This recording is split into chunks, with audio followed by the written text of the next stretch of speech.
요한복음 7장 45절에서 53절입니다.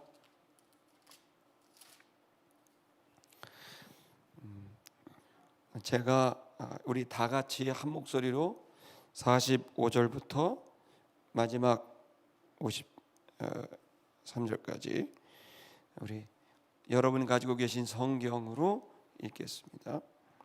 하석들이 대제사장들과 바리새인들에게로 오니 저희가 묻되 어찌하여 잡아오지 아니하였느냐. 하석들이 대답하되 그 사람의 말하는 것처럼 말한 사람은 이때까지 없었나이다 하니 바리새인들이 대답하되 너희도 미혹되었느냐. 당국자들이나 바리새인 중에 그를 믿는 이가 있느냐. 율법을 알지 못하는 이 무리는 저주를 받는 자로다. 그 중에 한 사람 곧 전에 예수께 왔던 니고데모가 저희에게 말하되 우리 율법은 사람의 말을 듣고 그 행한 것을 알기 전에 판결하느냐. 저희가 대답하여 가로되 너도 갈릴리에서 왔느냐. 상고하여 보라. 갈릴리에서는 선지자가 나지 못하느니라 하였더라. 다 각각 집으로 돌아가고. 아멘.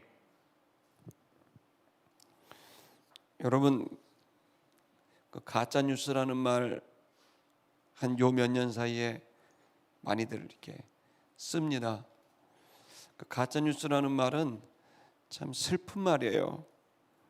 왜냐하면 뉴스는 그 사실을 말하는 거고, 그 정직한 그야말로 요즘 영어로 쓰는 팩트를 전달하는 것인데, 어떻게 된 일인지 몇 년 전부터 대한민국은 뉴스를 가짜 뉴스로 이렇게 얘기하는 풍조가 생기게 됐어요. 또 여러분 그 부캐라는 말이 요즘에 또 나옵니다. 부캐 들어보셨어요? 부캐 그러면 여러분 결혼식장에 꽃에서 이렇게 집어던지기로 막 잡고 막 좋아하고 이런 거 생각하잖아요. 그거 놓치면 시집을 못 간다. 그러니까 막 잡으려고 막 이렇게 하는 건데 그게 아니에요. 부캐는 부캐릭터라는 말의 준말이에요.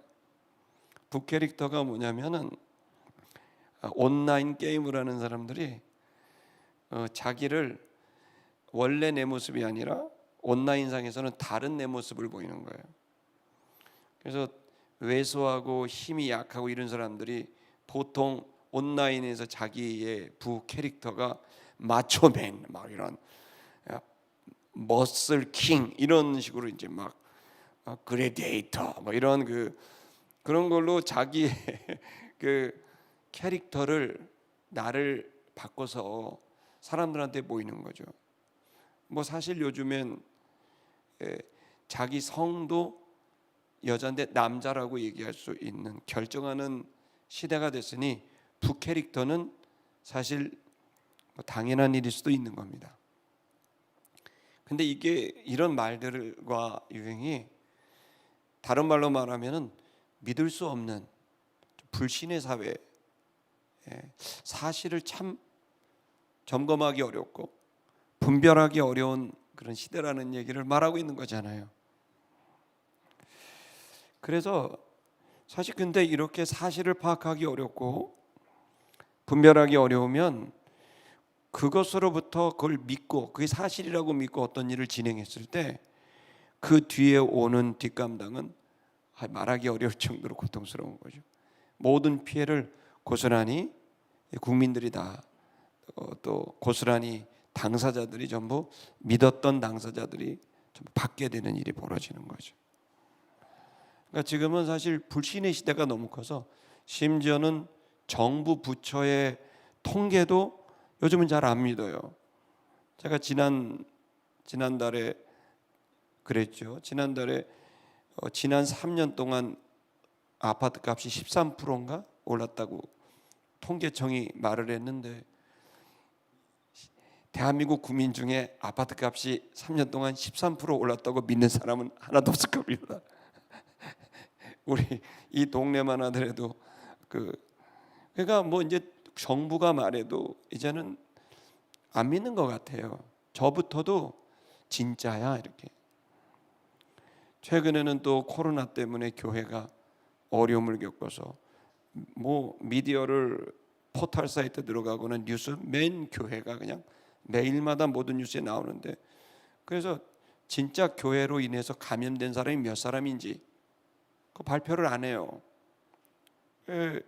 그래서 얼마 전에 지난주인가 집단 감염된 사람들 중에 15%는 교회로 감염이 됐다, 이런 또 질병관리본부가 얘기를 한 거예요. 그래서 나왔나 그래갖고 전화를 했죠. 제가 질병관리본부에다가 전화를 해서 이걸 들었는데 민원을 얘기하는데 그 정확하게 몇 명이 된 거냐고 궁금하다고.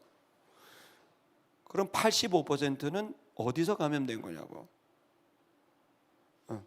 그러니까 집단 전체 감염이 아니라 집단 감염된 사람 중에 15%는 교회에서 됐다고 발표를 하셨으니까, 질병관리본부에서. 그럼 제가 물어봤어요. 몇 명을 조사했는데 몇 명이 감염됐냐고. 산수에서 분자만 얘기하면 안 되지 않냐고. 분모를 얘기를 해야지. 집단 감염 전체 몇 명을 조사했는데 그 중에 몇 명이 감염됐고 그 중에 몇 명이 기독교인이냐고. 그건 대답해 줄 수 없다는 거예요. 그럼 어떻게 대답을 하냐고. 조사 중이래. 그 조사 중이면 결과가 아닌데. 제가 질병관리본부나 통계청을 불신하자는 얘기가 아니고, 평범한 시민이 어떤 정보를 들을 때 참 머리가 아파요. 이유는 하나예요. 팩트 체크. 진실이 사실이 뭐냐. 그래서 그걸 갖고 분별력을 가져야, 저도 교회 지도자고 또 여러분 각자도 회사나 가정에서 지도자입니다. 여러분 어떤 형태로 이런 이슈에 대해서 말을 할 텐데 여러분이 하는 말이 가짜 뉴스라면 어떻겠어요? 여러분이 하는 말은 진실의 근거를 두고 사실성을 갖고 그걸로 얘기를 해야지, 한 번밖에 없는 인생을 떠돌아다니는 가짜 정보로 우리의 말이 쓰여지게 되면, 기독교인은 특히나 진리를 전달하는 사람이에요. 그래서 그 어느 집단과 대상보다도 사실과 진실이 대단히 중요한 가치를 갖고 있는 사람들이에요.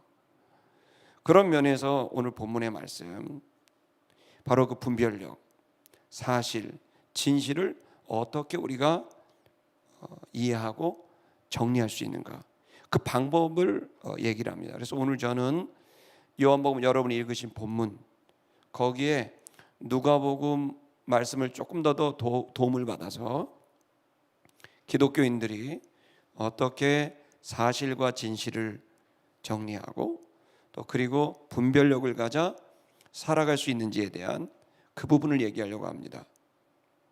오늘 본문의 말씀은 7장은 사실은 처음 시작은 예수님의 친동생들이 예수님을 찾아와서 시작이 됩니다. 그 예수님의 동생들이 찾아와서 예수님에게 명절이 가까우니, 큰 명절, 여러분 이스라엘이 7개의 절기 중에 3대 명절 중에 가장 많은 사람이 모이고 풍성하게 모이는 게 초막절입니다. 자, 이 초막절이 가까우고 있으니 이때에 적어도 100만 명 이상이 예루살렘에 모이니 7, 8일 동안 거기 올라가서 당신이 하고 싶은 일을 마음껏 하십시오 라고 얘기했을 때, 그 동생들의 이런 권면은 예수님에 대한 예수님이 누구신지를 이해하지 못한 일반적으로 정치적 리더, 종교적 리더를 대하는 식으로 예수님이 누군지를 모르고 한 얘기들이라는 걸 우리가 알 수 있습니다. 지금 여러분 30년 동안 예수님 친동생으로 살았잖아요. 그러면 예수님이 그리스도라는 걸, 구약에 예언한 선지자라는 걸 알아야 되잖아요. 근데 30년을 같이 살았는데 몰라요. 그냥 형인 거예요. 뛰어난 형인 거예요. 그 이상을 이해하지 못하는 거죠. 분별력이 없는 거죠. 이해력이 떨어진 거죠. 자, 그다음 상황들이 뭡니까?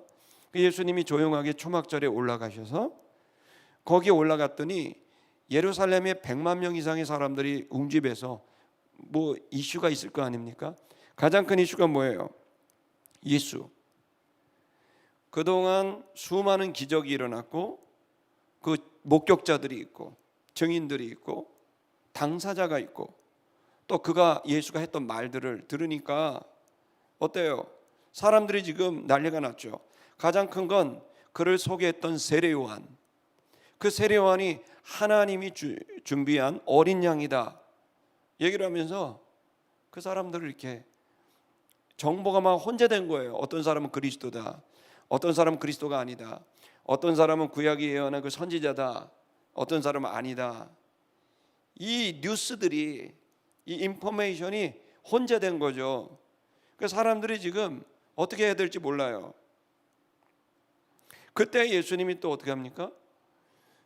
그렇게 이제 사람들이 동요하게 되니까 예수님이 명절 끝날에 말이죠, 그 이스라엘 사람들이 종교 행사의 가장 절정인 여러분 그 실로암의 물을 갖고 와갖고 성전에다 부어갖고 그 성전에서 물이 흘러가서 그 물이 닿는 곳마다 살아나는 그 생명 역사를 얘기하게 되는데, 그 종교 행사를 하게 됐을 때, 그 퍼포먼스를 할 때 예수님이 거기 분위기를 깨버렸어요.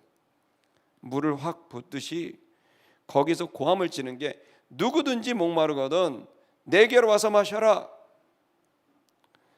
그 사람들은 지금 가장 식량이 많은 때, 또 그리고 가장 풍성한 결과가 있는 이때에 그들의 영혼은 그야말로 이제 풍성할 때예요. 근데 거기다 대고 그 사람들 돈도 있어요, 식량도 있고요, 모든 게 되는 가장 풍성한 계절이 초막절입니다. 근데 그들을 향해서 이들은 이제 또 종교 행사까지 하고 있는데 거기에 누구든지 목마르거든 내게로 와서 마시라. 근데 이 얘기를 들을 때 군중들이 동요한 거죠. 왜요? 목말랐거든요. 요즘 말로 말하면 교회를 다녀도 목마르거든요. 요즘 말로 말하면 통장 잔고가 넘쳐나갖고 서울시에 아파트 몇 채가 있는 상태인데 목마르거든요. 주식이 우량주를 해갖고 주식이 막 대박이 났어요. 근데도 목마르거든요. 그거 수치를 보고 손을 잡고 통장 잔고를 보면 좋은데, 근데 모르게 내 영혼은 불안하고 목마르거든요. 교회를 다니고 봉사를 하고 헌금을 해도 목마르거든요. 왜요? 예수님 말했어요. 누구든지 목마르거든 내게로 와서 마셔라. 그 배에서 생수의 강이 흘러나리라. 배에서 생수의 강이 흘러나리라. 그리고 그 다음 구절 뭐라고 합니까? 이는 성령을 가리킵니다. 여러분, 우리가 사람들이 분별력을 잃어갔고요, 돈이 많으면, 돈을 확보하면 그러면 안심할 것 같아요. 틀린 말은 아니에요. 돈 오면은요 안심은 돼요. 근데요 돈이 좀 줄잖아요, 불안해요. 그리고 돈이 있어도요 늘 뭔가 모르게 더 많은 게 필요할 것 같아요. 돈이 있으면 당연히 마음에 위안이 된 건 사실이에요. 여러분 주머니에 5만 원짜리가 한 10장 꽂혀져 있으면요 그냥 어깨가 막 이렇게 올라가요. 뭐 괜찮아요 이렇게. 또 여러분이 산 아파트가 막 올라가 2배 올라가고 그러면 한 20억 넘어가면요 괜찮아요. 근데 조금만 지나보세요, 목마르지. 막 장관 되고요, 차관 되고요, 네? 청와대 들어가고요, 대통령 되면 좋아요. 좀만 지나보세요, 목마르지. 목말라요. 이유는 하나예요. 그러니까 분별이 없는 거예요. 지금 이 본문은 생명력을 잃어서 분별력을 잃어버린 이 바리새인들, 대제사장들, 유대 관원들, 이런 사람들, 거기다가 그런 지도자를 두고 있는 군중들, 하속들, 이런 사람들이 또다시 혼란을 겪고 있는, 대혼란을 겪고 있는 거예요. 이유는 하나예요. 분별력을 잃은 거예요. 자, 여러분, 분별력을 갖는 게 왜 중요할까요? 분별력을 가져서 제대로 된 사실을 알아야, 그 사실을 알았을 때 뭐가 생겨요? 믿음이 생겨요. 그리고 믿음이 생겨야 모든 일을 할 수 있어요. 히브리서 11장 3절에 모든 보이는 것들은 보이는 것으로 말미암지 않았느니라 하면서 믿음장이 시작돼요. 자, 모든 일들은요, 누군가가 믿었기 때문에 보이는 일이 벌어져요. 제가 에버랜드를 처음 갈 때 놀랐어요. 지금도 에버랜드 고속도로에서 빠져나와 갖고 그 골짜기를 해서 딱 내려가는데 거기에 에버랜드가 말해요. 확 있는 막 놀이기구가 있고 막 보는데, 이야, 내가 그때 놀랐어요. 누가 이 산, 여기도 산골이었을 텐데 누가 꿈을 꿨고 누가 믿었길래 이런 걸 만들었을까?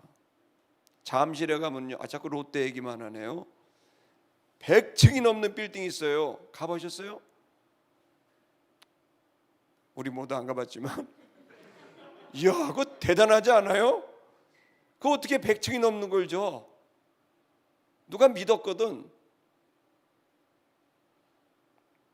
모든 보이는 것은 보이는 것으로 말미암지 않고 믿음으로 말미암아요. 믿음은 뭘로 나와요? 맹종이 아니에요. 성경적 믿음은 맹종이 아니고 사실과 진실을 근거로 해서 설득당한 내 마음의 확신이 믿음이에요. 예수 믿는 건 근거 없이 믿는 거 아니에요. 몰라 난 믿을 거야. 그거 믿음 아니에요. 맹종이에요. 맹신이에요. 우리는 주님을 알아야 돼요. 진실을 알아야 돼요. 사실을 알고 진리를 알아요.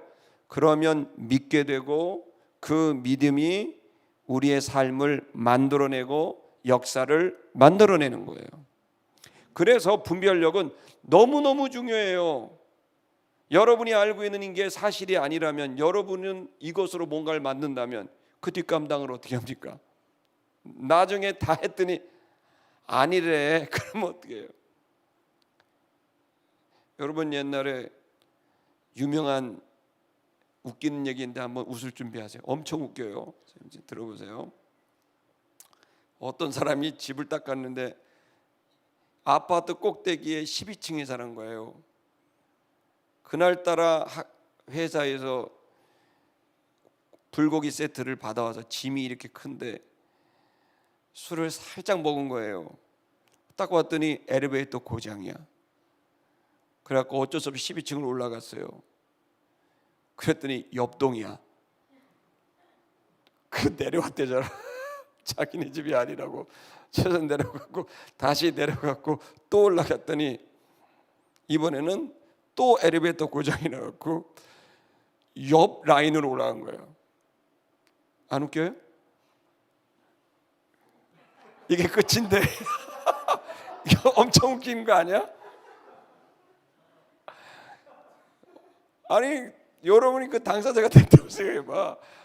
술까지 채갖고 그래갖고 자기가 너무 힘들어갖고 씩씩대면서 불평을 했다는 얘기가 있어요. 사실을 모르고 진실을 모르고 뭔가 하잖아요. 그러면 다 했는데 아닌 게 비어 이러면 답이 없어요.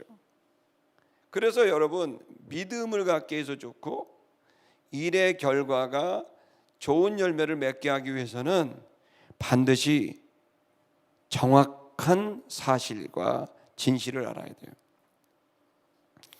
여러분, 그런 의미에서 오늘 본문을 통해 여러분과 제가 분별력을 갖는, 그래서 여러분이 훌륭한 지도자가 되기를 바랍니다. 어떤지 한번 좀 보십시다. 45절. 그때에 하속들이 그 바리새인들과 대제사장들에게 왔습니다. 자, 왔어요. 그러니까 저희가 물었어요. 그들에게 묻되 너희는 어찌해서 잡아오지 않았냐? 우리 알죠? 예수님을 잡아오라고 불렀어요. 자, 그랬는데 하석들이 안 잡아온 거죠. 여러분, 이 분별력을 잃은, 생명을 잃은 지도자들은요, 이 여기 어투를 보시죠. 왜 안 잡아왔니? 이렇게 물어보는 거죠. 잡아오라고 그랬는데 왜 안 잡아왔어? 여러분, 이 분별력을 잃은, 생명력을 잃은 리더십들의 특징이에요. 뭐냐면 자기의 직위를 이용해서 리더십을 발휘하려고 하는 거예요. 자, 여러분, 어제 우리 작년부 LT 때 제가 했던 강의의 일부의 내용이에요. 우리가 리더가 된다고 하는 거는 리더도 같은 리더가 아니에요. 레벨이 달라요. 가장 하위에 있는 리더십 레벨은 바로 이거예요. 자기의 직위를 갖고 리더 사람들을 이렇게 부리려고 하는 거야. 야, 내가 담임 목사야. 내가 담임 목사인데 네가 어떻게 이렇게 한다든지. 야, 내가 여기 부장이야. 이렇게 얘기할 수도 있다든지. 야, 난 선생이고 너는 학생이야. 이런 걸 할 수 있는 거예요. 이거 직위를 갖고 하는 거죠. 이걸로 사람들이 움직이기는 하죠. 그러나 성경적 리더십은 아니에요. 직위를 통해 리더십을 발휘할 수 있는 수단이 되는 것은 맞지만 그거는 최하위 리더십이에요. 그 윗단계가 뭔지 아세요? 관계성이에요. 좋은 관계를 갖고 사람들을 이해하고 그 사람들을 설득하고 친밀한 관계를 갖는 건 그 윗단계예요. 그래서 직위도 있는데 친밀한 관계까지 가면 굉장히 좋아해요, 사람들이. 그런 사람도 흔치는 않아요. 대부분은 1단계에 머물러 있죠. 그 다음 단계는 직위도 있는데 사람이 겸손하고 친화력이 있고 관계가 좋으면 그러면 리더십이 또 발휘가 되죠. 사람들이 움직이죠. 근데 그거 갖고도 아직 아니에요. 3단계가 있어요. 그 윗단계가 있는데 그 윗단계는 뭐냐면 실력도 있는 거예요. 관계는 좋은데 실력이 없으면 안 따라요. 그 사람이 직위가 있는데 실력이 없으면 그냥 알겠습니다 부장님, 그 뒤에 가고 지나 잘하라 그래, 이렇게 된다고. 요즘 우리가 알아야 하는 건 세상이 바뀌었어요. 옛날에는 직위만 가지고 됐어요. 선생님이 엉터리 같은 얘기해도 선생님 하면 알겠습니다, 시정하겠습니다 이랬다고. 요즘에 선생님이 그러면 어떻게, 정말 선생님 공부 좀 하셔야 될 것 같아요, 막 이렇게 되는 거죠. 지금은 직위 갖고 안 돼요. 세상 바뀌었어요. 성경적 리더십이 원래 그래요. 대제사장, 바리새인, 유대인 관원 직위 갖고 해요. 할 수 있어요. 근데 진짜 리더십은 아니에요. 자, 실력이 있어야 돼요. 비전이 있고요. 실력이 있어야 돼요. 이것까지는 여러분 그래도 환상적인 리더예요. 이 사람이 직위도 있고 실력도 있고 관계도 좋으면 얼마나 좋은 리더입니까? 근데 성경적 리더는 더 가야 돼요. 그 윗단계가 뭔지 아세요? 그 리더는 자기가 성장할 뿐만 아니라 자기와 함께하고 있는 사람들을 성장시킬 줄 알아야 돼요. 그게 리더예요. 나 혼자 잘난 게 아니에요. 내가 성장했으면 그걸 더 가서 내 주변 리더로서 팔로워들을 성장시킬 줄 아는 거라는 거예요. 이게 아주 좋은 리더십이에요. 근데 이게 다가 아니에요. 마지막으로는요, 그렇게 된 거로 끝이 아니라 이제 이 사람이 다른 사람을 성장시키고 다른 사람을 키워주고 역량을 키워주고 인격을 키워주고 비전을 넓혀주고 이런 일을 하면서 성장을 시킨 건, 마지막은 이걸 물리적으로 긴 시간, 일정 기간, 적어도 몇 년, 길게는 몇십 년 동안 그 일을 계속하게 됐을 때 마지막으로 주변 사람들이 그 사람을 직위로 부르는 게 아니라 지도자로 부르게 됐을 때 그때 그 지도력은 성경적 지도자가 되는 거예요. 다시 말하면은 사장님이 아니라 당신은 비즈니스계의 리더입니다. 그걸 자기가 말하는 게 아니고, 요즘 자기가 말하잖아요. 부캐를 동원해서. 근데 자기가 말하는 게 아니고 일정 기간 그 시간들을 계속 버티고 싸우고, 여러분 다른 사람 키우는 게 쉬워요? 그렇게 쉽지가 않거든요.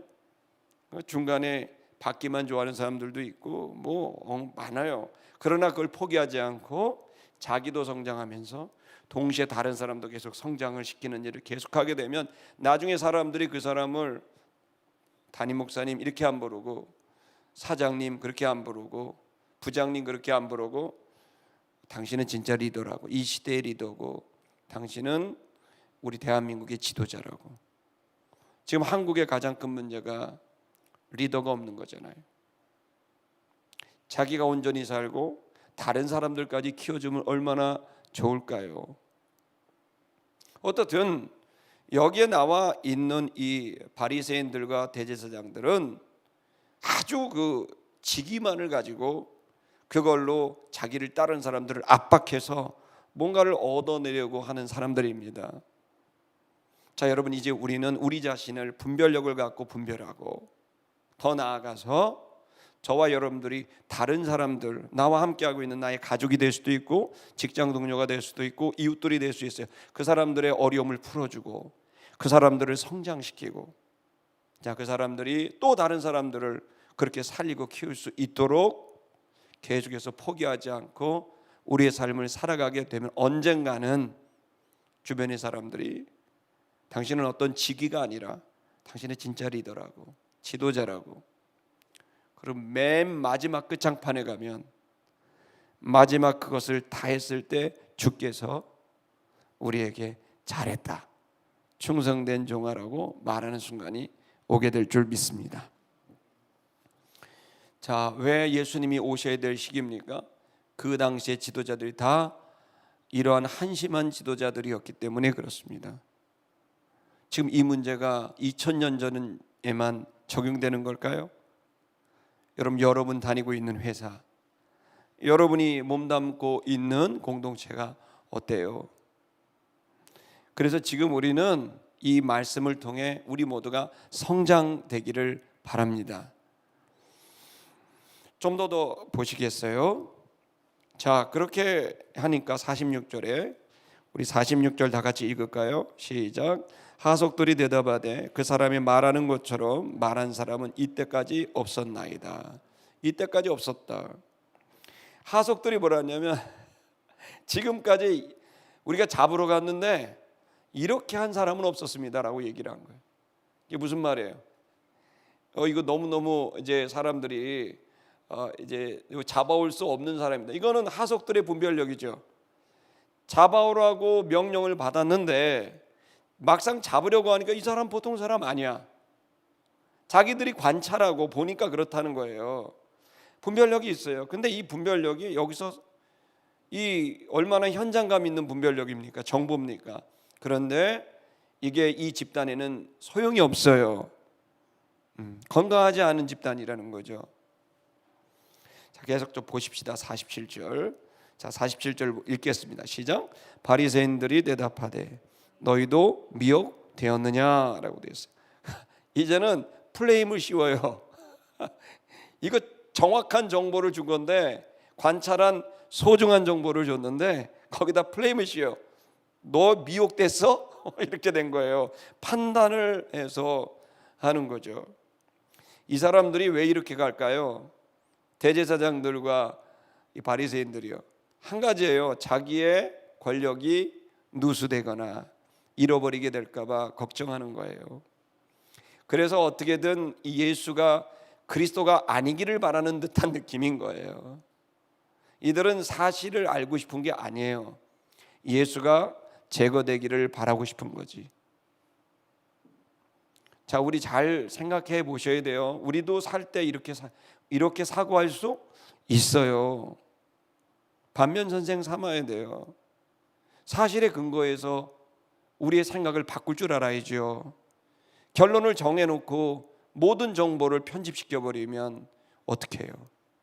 사실 여부를 따지고 진실 여부를 따지고 그 진실과 사실에 근거해서 우리는 분별을 해야 되지 않겠습니까? 그러나 이 바리새인 이 사람들은 안 그런 것 같아요. 그 다음 48절을 읽겠습니다. 시작. 당국자들이나 바리새인 중에 그를 믿는 이가 있느냐. 이들이 궁금한 건 자신의 권력이 누수될까 봐 걱정하는 거예요. 아니, 사실을 알고 싶은 게 아니죠. 당국자들 중에서, 바리새인들 중에서 거기에 그렇게 너희들처럼 흔들리는 사람이 있냐, 믿는 사람이 있냐, 이런 거 알고 싶은 거죠. 자, 여러분, 우리는 우리의 가지고 있는 것으로 사고하기 시작하면, 우리 집단의 내부적인 시선으로 보면 절대로 진실과 사실의 진리에 이를 수 없습니다.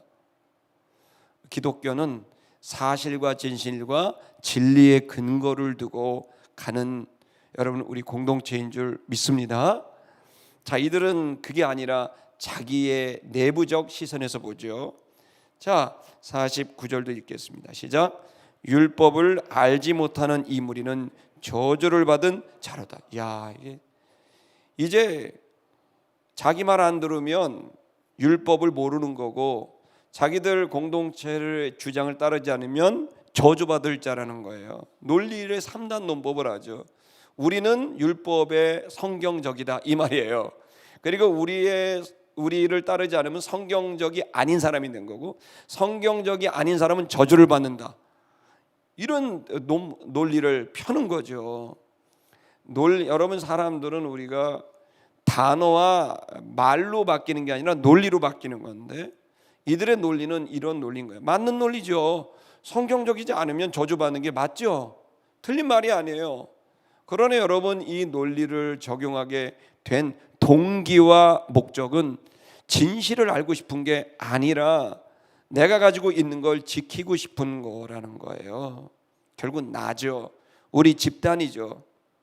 여러분, 진리를 추구하는 저와 여러분, 우리 자신을 부인하고 우리 집단도 부인해야 됩니다. 오로지 주님과 그분이 우리에게 주신 진실과 사실을 붙잡는 저와 여러분이 되시기를 축복합니다. 기독교이기 때문에 진리를 한다라는 게 아니라 진리를 붙들기 때문에 기독교다, 이 말인 거예요. 우리 집단은 진리를 말한다가 아니라 진리를 붙들기 때문에 우리는 그러한 집단이다 라고 하는 거죠. 50절을 읽겠습니다. 시작. 그 중에 한 사람, 곧 전에 예수께 왔던 니고데모가 저에게 말하되. 니고데모가 나섰습니다. 여러분 3장에서 보셨죠? 자, 51절 읽을게요. 시작.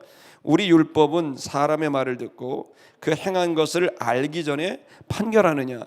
니고데모가 문제 제기한 건 지금 이 분별력이 문제가 있다는 거예요. 왜? 그건 율법은 결국 율법은 법이 아닙니까? 법에는 법의 원리가 있는 겁니다. 법의 철학이 있고 법의 원리가 있죠. 자, 하나님 말씀의 원리가 진리입니다. 자, 그 철학은 뭡니까? 사랑입니다. 하나님 사랑, 영혼 사랑. 자, 법의 철학이 있고 법의 원리가 있습니다. 이 법의 원리가 뭡니까? 뭔가를 판결하기 전에, 결정하기 전에 진실을 알아봐야 한다는 겁니다. 진실을 알아보지도 않고 그 과정 없이 결론을 낸다는 건 율법의 법의 원리, 진리에 맞지 않는다고 니고데모가 문제를 제기한 겁니다. 오로지 단 한 사람만 문제를 제기했어요. 니고데모가. 모든 사람들은 가만히 있어요. 이 집단의 유익에 맞냐 안 맞냐. 여러분 죄송해요. 요즘 진실이냐 거짓이냐, 뉴스의 모든 건 그 집단이 말하고 싶은 걸 말하는 거 아닙니까? 역사라는 게 뭡니까? 다시 쓰여질 수도 있는 것 같아요. 그 집단이 원하는 그 역사를 말하는, 과거를 얘기하는 건 미래를 얘기하고 싶은 거예요. 저 미래에 꿈꾸는 사람들은 저 과거를 그 미래에 꿈꾸는 것으로 재편집을 하는 거죠. 그 역사관이라는 게 나오는 것 같아요. 여러분, 그 집단이 모든 걸 역사를 다시 편집할 수도 있다고 생각하는 건 우리 근현대사가 일본의 역사, 중국의 역사, 이 모든 것 우리가 보고 있는 거 아닙니까? 중국의 동북공정, 서북공정, 역사관 사실에 근거합니까? 아니에요. 중국주의인 거죠. 일본의 역사관 아니죠. 일본의 이 정권과 관련된 거죠. 그럼 남북한 우리는 어때요? 역사의 정통성이 김일성 장군에게 있다는 이런 역사관들은 우리가 받아들여도 될 만한 일인가? 저는 역사나 역사관에 관심이 있기보단 그 전에 이게 정말 사실인가, 진실인가, 그곳에 우리의 초점을 가져야만 이 혼란한 현대사에서 분별력 있게 나 자신과 공동체를 이끌어갈 수 있게 된다고 믿는 겁니다. 니고데모와 같은 문제의식 너무너무 중요한 겁니다. 그래서 말합니다. 이 사람의 말을 듣기도 전에, 이 사람의 행한 것을 알기도 전에 판결하는 게 맞는가? 라고 니고데모가 문제를 제기합니다. 얼마나 건강한 의식입니까? 그러나 52절 읽겠습니다. 시작. 저희가 대답하여 가로되 너도 갈릴리에서 왔느냐? 상고하여 봐라. 갈릴리에서는 선지자가 나지 못하느니라 하였더라. 이들이 근거를 제시하고 있는 건 갈릴리 사람이 아니라는 거죠. 그럼 예수가 갈릴리 사람이 아니라는 이 주장이 맞나요? 알아보지 않아요. 여러분, 예수님의 고향이 어디죠? 갈릴리가 아니라 베들레헴이죠. 여러분, 당시에 예수님이 베들레헴에 왜 가셨어요? 호적하러 갔어요. 그럼 호적 증명서가 있겠어요, 없겠어요? 빨리 말해요. 호적 증명, 호적하러 가셨잖아요. 그 먼 길을 호적 때문에 갔어요. 그 고향 출신이라. 그럼 호적 증본이 있겠어요, 없겠어요? 당연히 있죠. 로마 시대 때 우리 이상으로 행정이 잘 돼 있죠. 그러면 예수를 만나서 제일 먼저 뭘 질문해야 돼요? 이걸 갖고 계속 바리새인들과 그리고 이 대제사장들이 계속 공격하는 겁니다, 예수를. 그래서 아니라는 거, 다른 근거가 없어요. 오로지 근거는 예수가 갈릴리 출신이라는 것 갖고 계속 공격해요. 그럼 여러분, 예수님이 나중에 잡히시죠? 그럼 제일 먼저 던져야 될 질문이 뭐예요? 너 고향 소적 등본 떼어와라 아닙니까? 근데 그거 물어보지 않아요. 알고 싶지 않은 거예요. 이미 그들은 결론이 정해졌어요. 그 결론에 부합되지 않는 거 물어보지도 않아요. 건드리지도 않아요. 아주 전략적이에요. 계획적이에요. 그들의 전략과 계획은 자기 집단과 개인이 기존에 있는 것을 잃지 않거나 얻으려고 하는 그 결론을 이르지 않게 하는 모든 정보는 삭제, 모든 정보는 보지도 않아요. 예수에 대하여서 그리스도가 아니다, 선지자가 아니라는 근거는 갈릴리 출신이라는 건데 이건 너무 간단해요. 호적 등본 떼어보면 나오는 거예요. 그러나 그 간단한 일도 하지 않아요. 이유는 하나예요. 자기가 하고 싶은 얘기가 있기 때문이에요. 지금도 저도 여러분도 우리 모두가 내 얻은 결론을 위해서 수많은 글들을 편집합니다. 내용 증명, 법정에 가서 글들 보세요. 다 자기중심적으로 써요. 이유는 하나예요. 변호사들이 그런 거 가르쳐줘요. 이유는 하나예요. 너 잃지 말고 네가 얻을 거 얻기 위해서 이런 건 거론하지 말고 이런 것만 거론해라. 진실이 의미 없어요. 사실이 의미 없어요. 오로지 자기의 부끄러움을 감추고 오로지 자기 것을 잃지 않고 오로지 내가 뭔가를 얻으려고 하는 그 결론만이 여러분, 우리가 진실이라는 미명 아래, 그 명분 아래 벌어지고 있는 한심한 꼴인 거죠. 여러분, 우리는 옷깃을 여미고 주님 앞에 다시 서야 돼요. 내가 진실을 말하나? 아니면 나와 내 집단의 유익을 위해서 하나? 플레임을 걸어요. 너 갈릴리 출신이냐? 너도 미혹됐느냐? 그러면서 진실과 관계없이 얘기하려고 하는 거죠. 여러분, 그때 52절 다 같이 읽겠습니다. 읽을게요. 읽었죠, 52절. 그래서 나지 않는다. 53절 읽을게요. 시작. 다 각각 집으로 돌아가고. 이제 분란이 있는데 니고데모의 주장이 사실인 거죠. 이게 맞는 거예요. 이 진리, 이 원리가 맞는 거죠. 근데 이걸 하면 어떻게 돼요? 이 바리새인들, 대제사장들이 원하는 결론이 나지 않으니까 그냥 없어져 버린 거예요. 회의, 휴회. 여러분, 아주 못된 지도자들, 생명력이 없고 분별력이 없고 탐욕적인 사람들의 특징이 두 가지예요.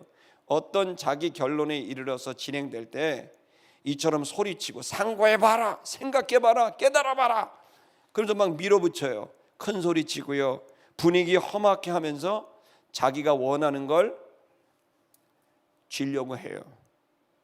지금도 자기가 잘못된 선택을 해놓고는, 잘못된 행동을 해놓고는 이걸 덮기 위해서 소리치고 부정적인 얘기하고 다른 사람을 공격하는 일들이 비일비재합니다. 진실은 의미 없어요. 오로지 나의 자존심, 내 얼굴, 나의 유익, 이것만 생각해요. 이건 그리스도인의 모습이 아니에요. 그런 사람 지도자 되면 여기 나와 있는 바리새인들, 대제사장들과 다를 바 없는 그리스도를 잡아 죽이는 끔찍한 결과를 가져오게 되는 거예요.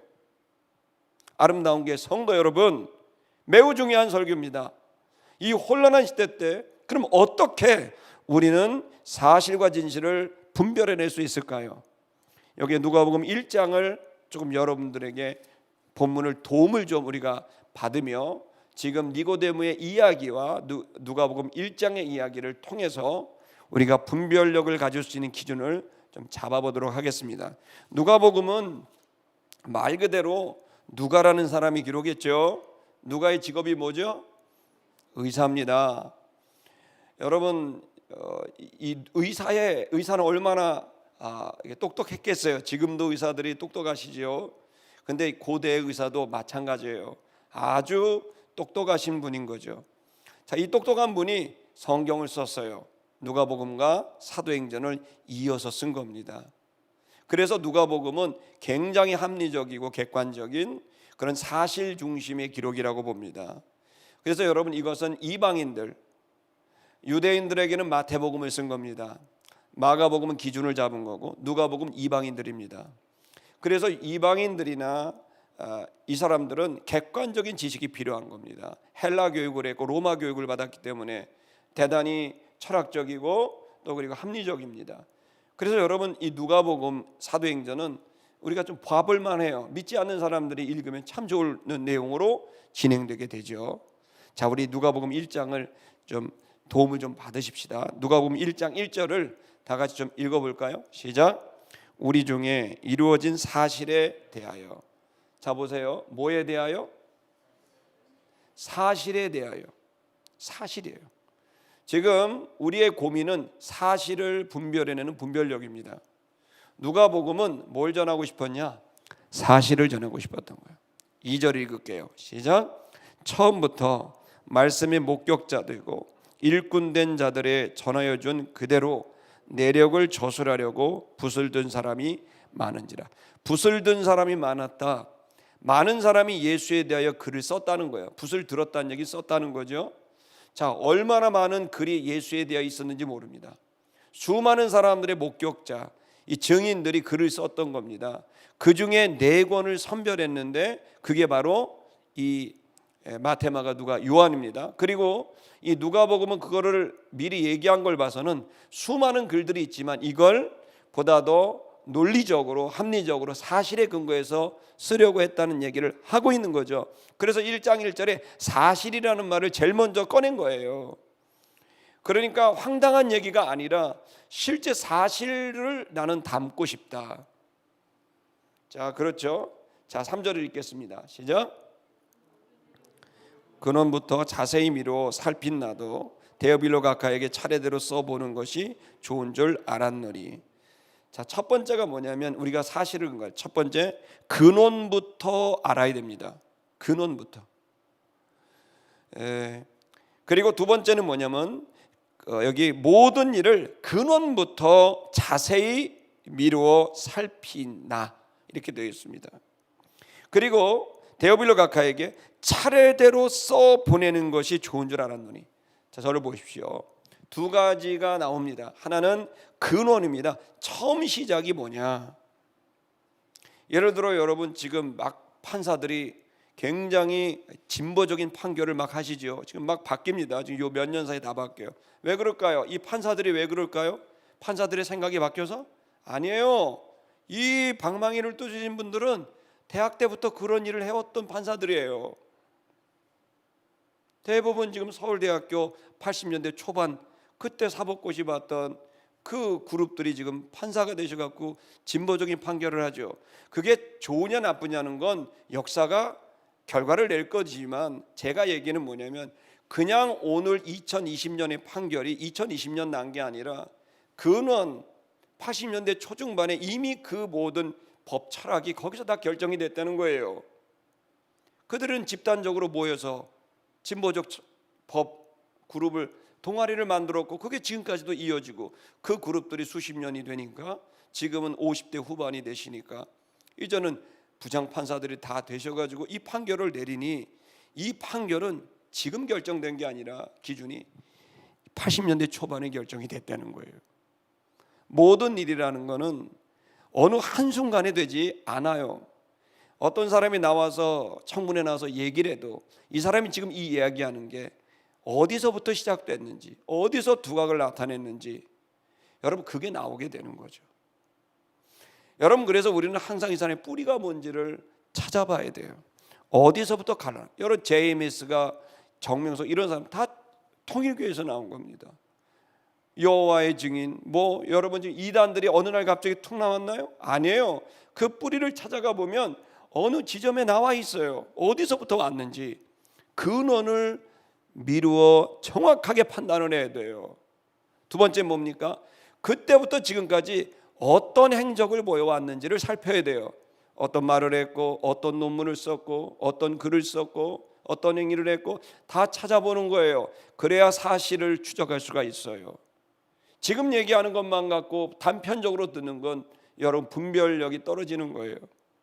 뿌리가 어땠는지, 처음이 어땠는지, 지금까지 그는 어떠한 행적을 보여왔는지. 자, 세 번째는 어떻게 될까요? 그것은 그 사람이 다른 곳에서 어떻게 하고 있는지, 그가 하고 있는 건 니고데모의 이야기입니다. 니고데모가 얘기했죠. 그가 행한 것을 알기도 전에 판결할 수 있느냐, 그가 어떤 행적을 지금 다른 곳에서 하고 있느냐, 그가 지금 청문회에서는 이렇게 말하지만 다른 예를 들어 유튜브 방송에서 무슨 얘기를 했나 그런 거 보라는 거예요. 이 사람이 여기서는 이렇게 선행을 베푸는데 뒤에서는 혹시나 전혀 다른 얘기를 하고 있지 않느냐. 그래서 이 사람이 어떠한 행적을 지금 다른 곳에서 하고 있는지를 알아봐야 된다. 자, 마지막 네 번째 뭡니까? 당사자에게 물어봐야 됩니다. 이 세 가지 근거를 가지고 그 당사자에게 물어보죠. 당신은 왜, 당신은 무슨 얘기를 하는 겁니다. 그랬을 때 이 세 가지의 근거를 가지고 나온 사실들을 가지고 질문을 던지게 되는 거죠. 그랬을 때 찾아갈 수 있어요. 자, 이건 많은 그리스도인들은, 저를 보십시오, 많은 그리스도인들은 지금 성경적인 분별력을 아주 단순하게 생각합니다. 그래서 참 답답합니다. 내가 지금 떠오른 생각, 저 사람과 만나면 가졌을 때 떠오르는, 저 사람 진짜 진실한 사람인 것 같아. 뭐 내가 어떤 일을 할 때 어떤 일을, 이 일은 꼭 해야 될 것 같아. 그거 다 여러분 떠오르는 생각이죠. 그때 이걸 분별하려고 하면 어떻게 합니까? 일반적인 성도들은 이게 성경적 근거를 갖고 있느냐, 이게 성경적이냐라는 걸 살피려고 그래요. 그러다 내가 성경 지식이 부족하면 성경 지식이 많은 사람에게 찾아가서 그 사람에게 내게 떠오르는 생각들, 내가 떠오르는 이런 감정들을 이야기하면 이게 하나님께서 주신 건지 성경적인지 내 생각인지를 분별하도록 뛰어난 영적 리더에 가서 물어보면 된다고 가르쳐요. 근데 여러분 여기 보십시오. 바리새인들, 사두개인들, 이 사람들한테 가고 물어보면 뭐라 그랬겠어요? 그리스도 아니야, 갈릴리 사람 아니니까, 이렇게 말할 거 아닙니까? 여러분 지금 많은 그리스도인들이 너무나 단순하게 하나님 뜻을 생각을 합니다. 사실과 진실, 진리를 추적하려고 애를 쓰지 않습니다. 그러나 여러분 빡빡하게 사셔야 됩니다. 이유는 한 가지입니다. 너무나 가짜 정보가 많고 그 모든 것은 뿌리는 사단입니다. 사단은 거짓의 합이요 반역의 합입니다. 그러면 아름다운 게 성도 여러분, 지금 오늘 우리는 니고데모 같이 빡빡해야 됩니다. 아무도 얘기하지 않는데 혼자 손들고, 율법이 그렇게 써 있느냐, 당사자에게 물어보지도 않고 당사자를 만나지도 않고. 여러분, 최근에 우리 인터컵에 대한 여러 기사가 막 쏟아지고 교계 내에서도 쏟아집니다. 거기에 수많은 글들을 보면 인터컵 가보지도 않은 사람들이 많습니다. 당사자에게 물어봐야죠. 그리고 이것이 무엇인지를 알아봐야죠. 그러나 여러 이야기, 제가 인터컵을 두둔하는 게 아니라 우리는 정말 조심해야 된다는 거예요. 지금 벌어지고 있는, 그냥 나오고 있는 뉴스들을 이건 중앙일보니까, 이건 한겨레니까, 조선일보니까 믿어요? 난 요즘에 기자들이 회개를 많이 해야 될 것 같아요. 기자에서 인용하는 것들을 당사자에 물어보고 해보고 찾아봐야죠. 이제 번거로워졌어요. 하지만 우리는 지도자들이고 진리를 붙드는 사람들이기에 무엇보다도 진실과 사실이 중요합니다. 지금 저는 여러분에게 진실에 근거한 삶을 도전하는 거고, 그것이 여러분을 성장시킬 거예요. 왜? 진실은 뭘 주니까? 믿음을 주니까. 믿음은 뭘 주니까? 역사를 만들어내니까. 근데 진실에 근거하지 않는 헛된 믿음은 역사의 장애물이 되는 거예요. 아름다운 교회 성도 여러분, 저는 여러분에게 도전합니다. 빡빡하지만 또 번거롭지만 사실과 진실을 추적하는 이 네 가지의 원리를, 방식을 추구하시면서 여러분들이 하루하루, 또 그리고 매번 사람들, 사건들을, 중요한 것들은 꼼꼼히 살피셔서 여러분이 진리의 사람이 되시기를 주의 이름으로 축복합니다. 우리 다 같이 찬양하겠습니다.